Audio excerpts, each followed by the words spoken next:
Price the lord, hallelujah. Zion லெந்துகால வேதாகம ஆய்விற்கு அன்போடு கூட இயேசு கிறிஸ்துவின் நாமத்தில் உங்களை வரவேற்கிறேன்.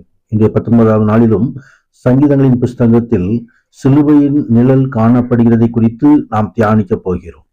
கர்த்தருக்கு மகிமை உண்டாகும். வேத புத்தகம் முழுவதும் அது பழைய ஏற்பாடு ஆனாலும் அங்கே சிலுவையின் நிழல் காணப்படுகிறது என்று சொல்லி நாம் ஆராய்ந்து வருகிறோம். மோசை தொடங்கி சகல தீர்க்கதரிசிகள் எழுதிய வேத வாக்கியங்களிலே அது காணப்படுகிறது என்பதை நாம் வேதாகமத்திலே வாசித்து வரும் பொழுது அதை அறிந்து கொள்கிறோம். கர்த்தருடைய நாமத்திற்கே மகிமை உண்டாவதாக. இன்றைய தினத்திலும் சங்கீதங்களின் புஸ்தகத்திலே சிலுவையின் நிழல் காணப்படுகிறதை குறித்து நாம் தெரிந்து கொள்ளும்படியாக சங்கீதம் 22 முதலாவது வசனம், என் தேவனே என் தேவனே ஏன் என்னை கைவிட்டீர், எனக்கு உதவி செய்யாமலும் நான் கதறி சொல்லும் வார்த்தைகளை கேளாமலும் ஏன் தூரமாய் இருக்கிறீர் என்று சொல்லி சங்கீதக்காரர் சொன்ன காரியத்தை, அதே வார்த்தையை ஆண்டவராய் கிறிஸ்துவானவர் சிலுவையிலே அவர் அறிவித்ததை நாம் பார்க்கிறோம்.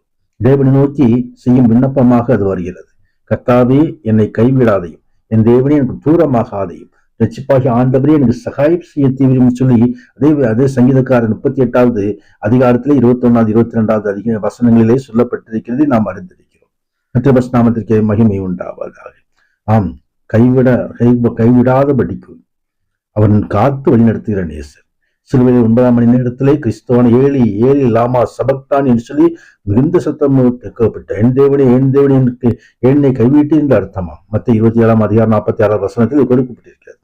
ஆம், தம்முடைய குமாரனை பாவ மாம்சத்தின் சாயலாகவும் பாவத்தை போக்கும் பலியாகவும் அனுப்பி மாம்சத்திலே பாவத்தை ஆக்கணிக்குள்ளாக தீர்த்தார். அவர் தாமே நம்மை பாவங்களை சுமந்து கொண்டார். நமது பாவங்களை மாத்திரமல்ல, உலகத்தார் பாவங்கள் எல்லோரையும் அவரே பாவமாக்கினார். நாம் நீதியாகும்படி, அவருக்குள்ள நீதியாகும்படி. அதைத்தான் அப்போஸ்தலர் 2 கொரிந்தியர் 5:21 தெரிவிக்கிறார். ஆம், நாம் அவரை நீதியாக வேண்டும். கர்த்தருடைய மகிமை உண்டாவதாக. அதற்காகவே அவர் பாவமாக்கப்பட்டார். நாம் இப்பொழுது இருக்கிற அந்த பொல்லாத பிரபஞ்சத்திலிருந்து விடுவிக்கும்படி பிதாவாகி தேவனுடைய சித்தத்தின்படியே நம்முடைய பாவங்களுக்காக தம்மை தாமே ஒப்புக்கொண்டு, நம்முடைய பாவங்கள் எல்லாம் அவர் மீது கடந்து வந்தபடியினாலே பிதாவுடைய முகம் மறைக்கப்பட்டது. ஆண்டவர் என்றைக்கும் கைவிட மாட்டார் என்று சொல்லி புலம்பல் 3:31 சொல்கிறது. ஆம், அவர் அவர் நம்மை விட்டு விலகுவதும் இல்லை, நம்மை கைவிடுவதும் இல்லை என்ற வாக்கு தத்தத்தை எபிரேயர் 13:5 நாம் பார்க்கிறோம். கர்த்தருடைய நாமத்திற்கு மகிமை உண்டாவதாக. ஆம், இமைப்பொழுது உன்னை கைவிட்டேன், ஆனாலும் என்னை உருக்கமான இரக்கங்களினால் உன்னை சேர்த்து கொள்ளுவேன் என்று சொல்லி கர்த்தர் சொல்லுகிற காரியத்தை குறித்து பார்க்கிறோம். கிறிஸ்துவான இமைப்பொழுது அந்த நமது பாவங்கள் எல்லாம் சுமந்து நிற்கிற வேளையில கைவிடப்பட்டார். ஆண்டவர் எனவேதான் பிதாவே என்று சொல்கிற ஜபிக்கிற தேவன் அங்கே தேவனே என்று சொல்லி கதறுகிற காரியத்தை குறித்து பார்க்கிறோம். பிதாவே என்று அழைக்கிற கிறிஸ்துவானவர் தேவனே என்று அழைக்கிறார். கர்த்தருடைய மகிமை நமது பாவங்கள் தான் அதற்கு காரணம். உங்கள் அக்கிரமங்களே உங்களுக்கும் உங்கள் தேவனுக்கும் நடுவாக பிரிவினை உண்டாக்குகிறது.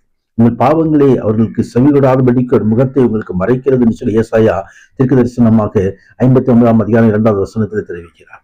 ஆம், அவர் நம்முடைய பாவங்களை சுமந்து தீர்த்தபடியினாலே இனி அவர்கள் அநியாயங்களை கிருபையாய் மன்னித்து பாவங்களையும் அக்கிரமங்களையும் நினையாமல் இருப்பேன் என்ற மன்னிப்பின் வார்த்தையை ஆண்டவர் தருகிறார். கர்த்தர் மகிமை உண்டு. அவர் சமூகத்திடம் பாவங்களை அறிக்கையிட்டு நாம் அந்த மன்னிப்பை பெற்றுக் கொள்ளலாம். கர்த்தர் மகிமை உண்டாவதாக. உபத்திரவத்தை அற்பமா எண்ணாதவர், அருவருக்காமல் இருக்கிறவர், தம்முடைய முகத்தை மறைக்காமலும் தம்மை நோக்கி கூப்பிடுகிறவர்கள் அவர் கேட்டறியும்படியாக அந்த கிருபை சிலுவையிலே உண்டாயிருக்கிறது. அவர் ஜபத்தை கேட்கிற தேவன். கர்த்தர் நாமத்துக்கு மகிமை உண்டாவது. நம்ம அழைத்தவர் பரிசுத்தமாக இருக்கும்போது நம்ம நடக்கைகள் எல்லாவற்றிலும் பரிசுத்தமாய் இருக்கும்படி அழைக்கப்படுகிறோம். 1 பேதுரு 1:14 அது குறிப்பிடப்பட்டிருக்கிறது. பரிசுத்தத்துக்கு ஒப்புக் கொடுப்போம். அவர் எல்லாவற்றிலும் நம்மை சோதிக்கப்பட்டும் பாவம் இல்லாமல் அறிக்கை பிரதான ஆசாரி நமக்காக வேண்டுதல் செய்கிறவராக இருக்கிறார். மீண்டுமாக வருவார். வருகைக்கு ஆயத்தப்படுவோம். உன்னதரான தேவன் மகிமையான காரியங்களை செய்வாராக. தியானம் ஜெயத்தை நோக்கி போவதாக. கர்த்தருடைய மகிமை உண்டாவதாக. சர்வவல்லவர் தாமே ஆசீர்வதித்து காக்க கடவுள். பரிசுத்த நாமத்துக்கு மகிமை உண்டாவதாக. ஆமேன், ஆமேன்.